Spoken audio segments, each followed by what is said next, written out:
Doctor खासदार श्रीकांत शिंदे हे देखील डोंबिवलीतल्या या शोभायात्रेत सहभागी झालेले आहेत। श्रीकांत शिंदे यांच्या संवाद साधलाय आमचे प्रतिनिधी स्वप्नील जाधव यांनी। डोंबिवलीमध्ये नववर्षाचं स्वागत होतं। आपल्यासोबत खासदार श्रीकांत शिंदे आहेत। खरं तर निवडणुकींची धामधामी मात्र आपल्यासोबत आहेत। काय सांगाल सर, नवीन वर्षाचं स्वागत करताय, तरुणाईला भेटण्यासाठी आलात? दरवर्षीप्रमाणे याही वर्षी या स्वागत यात्रेमध्ये आम्ही सगळे लोक जे आहेत ते सहभागी झालेलो आहोत। स्वागत यात्रेचं 26वं वर्ष या ठिकाणी आहे। मोठ्या उत्साहामध्ये सगळ्यांनी याच्यामध्ये सहभाग घेतलेला आहे आणि ही एक परंपरा आहे, संस्कृती आहे डोंबिवलीची। स्वागत यात्रा शब्द उच्चारला की डोंबिवली हेच आठवतं सगळ्यात अगोदर। सुरुवात डोंबिवलीमधून झाली आणि आज त्याच स्वागत यात्रेमध्ये गेले 10 वर्ष जे आहे मीही सहभागी त्यामध्ये मोठ्या उत्साहामध्ये होतोय।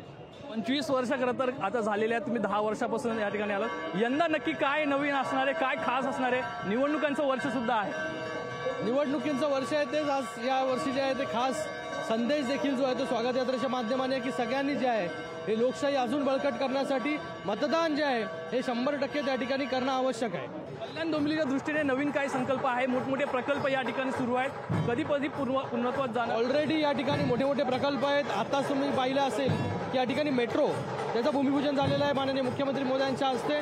ती मेट्रो जी आहे ते पुढच्या 18 महिन्यामध्ये कंप्लीट करण्याचा उद्दिष्ट जो आहे तो आमचा त्या ठिकाणी आहे। मोठ्या प्रकारे रस्त्यांचं जाळं जे आहे त्या ठिकाणी विणलेलं आहे। 5वी 6वी लाईन असेल ती देखील जी आहे ती कंप्लीट झालेली आहे।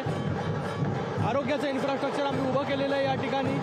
मंदिरं जे आहे त्याचा जीर्णोद्धार जो आहे तो हाती घेतलेला आहे। भविष्यामध्ये अजून चांगलं सुखसुविधा आणि लोकांना ट्रॅव्हलिंग टाईम कमी होईल ह्याच्यासाठी ॲक्सेस कंट्रोल रोड जो आहे एक बायपास या सगळ्या शहरांना तो करण्याचा जो आहे तो आमचा मानस या ठिकाणी आहे।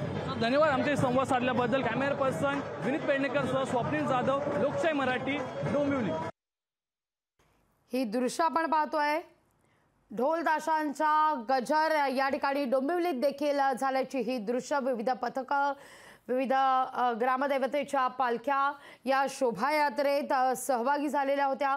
तर गिरगावमध्ये आदित्य ठाकरे या शोभायात्रेत सहभागी झाल्याची ही दृश्य आपण या क्षणी पाहतोय। एकीकडे गुढीपाडव्याचा उत्साह आहे, सर्वत्र ढोल ताशांचा गजर आहे, तर दुसरीकडे निवडणुकांचे पडघम सुद्धा वाजलेले आहेत। आणि या घडीला एक महत्त्वाची बातमी आता समोर येते। या घडीची महत्त्वाची बातमी, राजू वाघमारे, काँग्रेसचे राजू वाघमारे शिवसेनेचा झेंडा हाती घेतलेला आहे। थेट